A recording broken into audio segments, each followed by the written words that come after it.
5,000 మందిని పనిలోంచి తీసేశారు. అది చెప్పిన తర్వాతనే పక్కనే మిట్టలకి గనులు పోర్టు సీ పోర్టు కేటాయించారు. కానీ విశాఖపట్నం స్టీల్ ప్లాంట్‌కి మాత్రం పోర్టు లేదు, గనులు లేవు. అంటే ఎవరిని ఉద్ధరించడానికి, ఎవరిని నాశనం చేయటానికి ప్రభుత్వాలు కంకణం కట్టుకుని అర్థమవుతుంది. ఈ 11,440 కోట్ల స్పెషల్ ప్యాకేజీ దాని అసలు స్వరూపం ఇప్పుడు బయటపడింది. కార్మికులు కూడా అర్థమైంది. ఈ 11,400 కోట్లలో నిబంధనలు ఉన్నాయి. జీతభత్యాలకు వాడకూడదు, దాన్ని ముడి సరుకుకి వాడకూడదు, యంత్రాలకు వాడకూడదు. ఎందుకు ఇచ్చినట్టు దీన్ని? జీతాలు ఇవ్వద్దు, ముడి సరుకు ఇవ్వద్దు, యంత్రాలకు వాడకూడదు. ఇది ప్యాకేజీ యొక్క అసలు స్వరూపం. ఫ్యాక్టరీ ఎట్లా నడుస్తుందండి? యంత్రాలు లేకుండా, ముడి సరుకు లేకుండా, కార్మికులకు జీతభత్యాలు లేకుండా ఫ్యాక్టరీ ఎట్లా నడుస్తుంది? దీనికి ఏమన్నా ఒక ప్రత్యేకమైన యోగా ఉందేమో ప్రధానమంత్రి రేపు చెప్పాలి. ఫ్యాక్టరీ నడపడానికి కూడా యోగా ఉంటే నడిపించేయమనండి, అభ్యంతరం లేదు. ఏం చేశారు? ఈ 11,400 కోట్లు, 500 కోట్లు జిఎస్టీ కింద మళ్ళీ వెనక్కి లాగేసుకున్నారు. 500 కోట్లు జిఎస్టీ, 9,346 కోట్లు బ్యాంకు వడ్డీలకి, అప్పులకి, ప్రభుత్వానికి చెల్లించాల్సిన పాత బకాయి పన్నులకి జమ వేసుకున్నారు. అంటే ఇట్లా ఇచ్చి అదేదంటారు, ఎడం చేతి ఇచ్చి పుర చేతులు లాగేసుకున్నారు.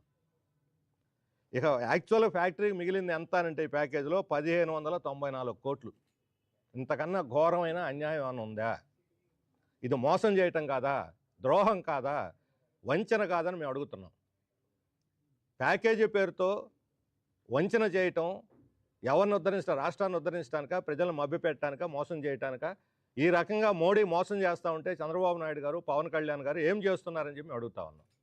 కనీసం రేపు విశాఖపట్నం వచ్చినప్పుడైనా సరే అంత పెద్ద సభ పెట్టి, ఇప్పుడు రాజధానికి వచ్చారు, అమరావతికి తుస్సుమని పోయింది, ఒక పైసా కూడా ఇవ్వాల, లోన్లు ఇప్పిస్తామన్నారు. ఆ లోన్లు వడ్డీలు అవన్నీ కూడా మన నెత్తి మీద పడిపోతాయి. లోన్లు ఇప్పిస్తారు, మన నెత్తి మీద పడిపోతాయి. ఇప్పుడు విశాఖపట్నం ప్యాకేజీ బోగస్ అనేది తేలిపోయింది. కనీసం దీన్ని మేము ప్రైవేటీకరించము, ప్రభుత్వ రంగంలో నడుపుతాము అనే ప్రకటన తెలుగుదేశం వాళ్ళు, లేదా పల్లా శ్రీనివాసరావు, లేకపోతే అచ్చెన్నాయుడు గారో, లేకపోతే చంద్రబాబు నాయుడు గారో చెబితే కుదరదు. ఇది కేంద్ర ప్రభుత్వ సంస్థ. ప్రధాని చేత ఈ ప్రకటన చేయించాలి. మీకు నిజాయితీ, నీతి, చిత్తశుద్ధి, విశాఖపట్నం పట్ల, అభివృద్ధి పట్ల ఏమాత్రం గౌరవం ఉన్నా విశాఖపట్నం స్టీల్ ప్లాంట్ని మేము ప్రైవేటీకరించాం, ప్రభుత్వ రంగంలో నడుపుతాం అని చెప్పని హామీని ప్రధానమంత్రి చేత ఇప్పిస్తే రేపు అది మీ నిజాయితీకి చాలా అవుతుంది, ప్రజలు హర్షిస్తారు. అప్పుడు నిజంగా పాలాభిషేకం చేయండి. ఏమీ లేకుండా ఊకదంపుడు ఉపన్యాసాలతోటి పాలాభిషేకాలు చేసి అంతా అయిపోయినట్టు ప్రజల్ని మభ్యపెట్టేటువంటి మోసానికి మాత్రం పాల్పడొద్దు. అందుకని ప్రధానమంత్రి వస్తున్న అకేషన్ ఉపయోగించుకుని విశాఖపట్నం ప్రజలు ఎదురు చూస్తున్నారు.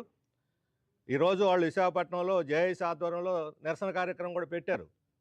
ఎందుకు వచ్చింది అవకాశం? ఇంత పెద్ద ప్యాకేజ్ మీరు ఇచ్చామన్న తర్వాత జేఐసీ వాళ్ళు, అన్ని పార్టీలు, అన్ని సంఘాలు కలిపి ఎందుకు నిరసన తెలియజేస్తున్నారు? ప్రధానమంత్రి మీద ఎందుకు నమ్మకం పోతున్నది?